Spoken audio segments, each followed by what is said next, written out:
जय हिंद। नमस्कार साथियों, आप सभी का स्वागत करता हूं मैं अपने चैनल रॉयल स्टडी 2.0 में। यहां पे साथियों आपका जो 17 तारीख का यानी कि आज की शिफ्ट में फर्स्ट शिफ्ट का जो एग्ज़ाम था साथियों, वो ऑलमोस्ट ओवर हो चुका है साथियों। हमें जितने भी आप लोगों की तरफ से क्वेश्चन मिल पाए हैं साथियों, उसका आज की इस वीडियो में फुल रिव्यू करने वाले हैं साथियों।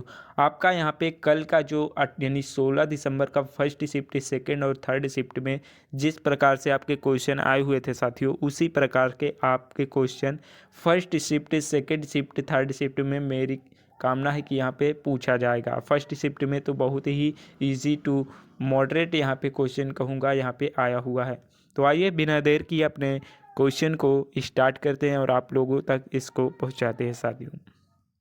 पे आपका पहला क्वेश्चन ये पूछा गया था कि कौन सी नदी है जिसकी आयु कम है। तो ये आपका चंबल नदी है जिसकी आयु कम है।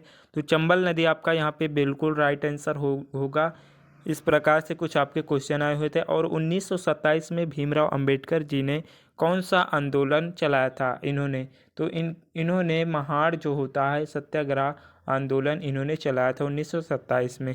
और ये आपके महाराष्ट्र के महाड़ शहर में इसका आयोजन हुआ था। और ये इतिहास में एक महत्वपूर्ण क्षण के रूप में इसे जाना जाता है। डॉक्टर भीमराव अंबेडकर जी का नेतृत्व में इस अहिंसा विरोधी ने भारत में दलित समुदाय के लिए सामाजिक न्याय और समानता और जैसे नागरिक अधिकार प्राप्त करने की दिशा में एक महत्वपूर्ण कदम उठाया था।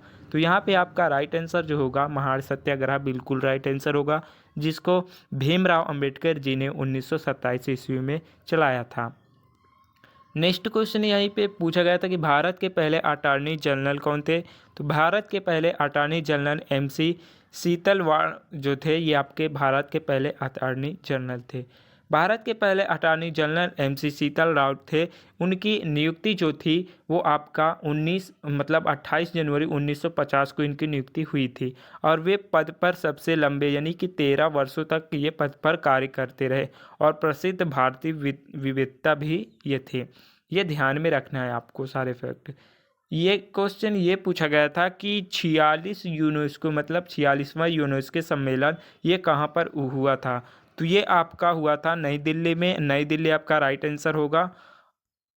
नई दिल्ली में इसका आयोजन किया गया था। विश्व धरोहर समिति 46वां सत्र जो इसको नई दिल्ली में भारत में आयोजित किया गया था। यह आयोजन जो हमारी साझा संस्कृति, प्राकृतिक और मिश्रित विरासत को संरक्षित करने की संयुक्त राष्ट्र शैक्षिक वैज्ञानिक जो होता है और आपका सांस्कृतिक संगठन का 77वां जो होता है सम्मेलन 17 अक्टूबर 21 नवंबर और आपका यहाँ पे 1972 को ये पेरिस में किया गया था। तो यहाँ पे आपका नई दिल्ली बिल्कुल राइट आंसर होगा, पेरिस नहीं होगा। नेक्स्ट क्वेश्चन ये पूछा गया था कि हमारे देश के प्रधानमंत्री से ये क्वेश्चन आया था। आपको बता दें कि यहाँ पे सही सटीक क्वेश्चन ना मिल पाने के कारण हम यहाँ पर एनालिसिस नहीं करवा पा रहे हैं इस क्वेश्चन का। तो आप लोग कमेंट के माध्यम से सारे क्वेश्चन को भेजने का प्रयास करिए जो भी बाकी रह जाएंगे। नेक्स्ट क्वेश्चन ये पूछा गया था कि 18वीं लोकसभा के विपक्षी नेता कौन थे। तो आपका यहाँ पे राहुल गांधी जो हैं 18वीं विपक्षी नेता के जो हैं यहाँ पे विपक्षी नेता हैं राहुल गांधी। आपका यहाँ पे बिल्कुल राइट आंसर हो जाएगा। नेक्स्ट क्वेश्चन राष्ट्रपति से कुछ क्वेश्चन पूछा गया था कि राष्ट्रपति बनने की योग्यताएं क्या क्या होती हैं। तो ये आपको हम बता दें कि राष्ट्रपति बनने के लिए पहला जो होता है सशस्त्र, वो पहला तो सबसे पहले वो भारत का नागरिक होना चाहिए। और दूसरी बात उसकी जो आयु है वो 35 वर्ष तक होनी चाहिए, इससे कम नहीं होनी चाहिए। और वो किसी लाभ के पद पर ना हो, ये भी होना चाहिए। आपको ये सब होना ज़रूरी है, तभी आप लोग जो हैं यहाँ पे मतलब कोई भी इंसान हो वो राष्ट्रपति बन सकता है। ये योग्यताएं होती है। और उसकी वर्ष मतलब कि वो 35 वर्ष से कम की आयु उसकी ना होनी चाहिए। तो ये सभी कायदे कानून हैं जो कि राष्ट्रपति बनने के लिए होते हैं। नेक्स्ट क्वेश्चन ये पूछा गया था कुवैत जो होता है अल इस्लाम मस्जिद ये कहाँ पर स्थित है। तो ये आपका ये जो है दिल्ली में स्थित है।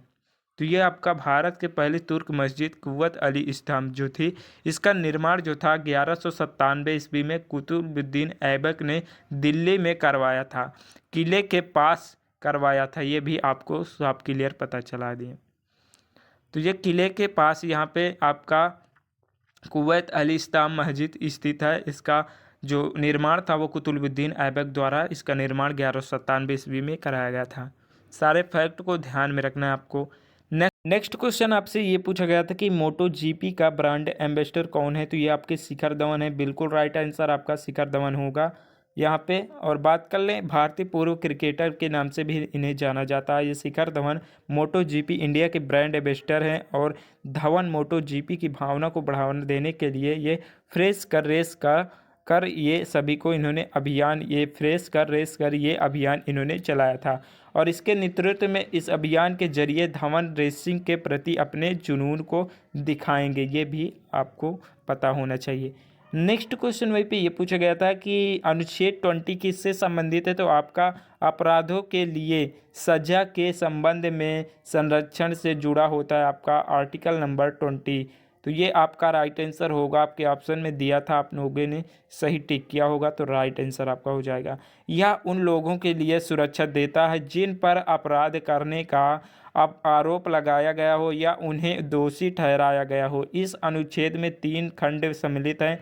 कार्योत्तर कानूनों के विरुद्ध संरक्षण, दोहरे दंड के विरुद्ध संरक्षण, आत्म उत्पीड़न के विरुद्ध संरक्षण, ये सभी आपके यहाँ पे आर्टिकल नंबर 20 से संबंधित है। लेकिन यहाँ पे आपका राइट आंसर जो होगा अपराधों के लिए सजा के लिए संबंध के संरक्षण में जुड़ा होना चाहिए। ये आपका राइट आंसर यहाँ पे होगा। नेक्स्ट क्वेश्चन आपका यहाँ पे ये एक था बायोलॉजी से एक क्वेश्चन, 1 से 2 क्वेश्चन आए हुए थे।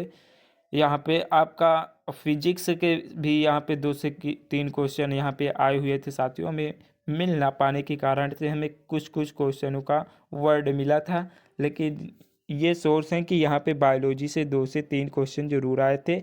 और आपके यहाँ पे 2 से 3 क्वेश्चन इसी प्रकार से केमिस्ट्री और आपके फिजिक्स के भी बहुत ही अच्छे क्वेश्चन आए हुए थे साथियों। ये आपके करंट अफेयर से 2 से 3 भी क्वेश्चन आए थे और जिसे हमें नहीं मिल पाया। आपके स्टैटिक जीके से भी बहुत ही क्वेश्चन आए थे, 2 से 3 ऐसे ही क्वेश्चन कुछ आए हुए थे।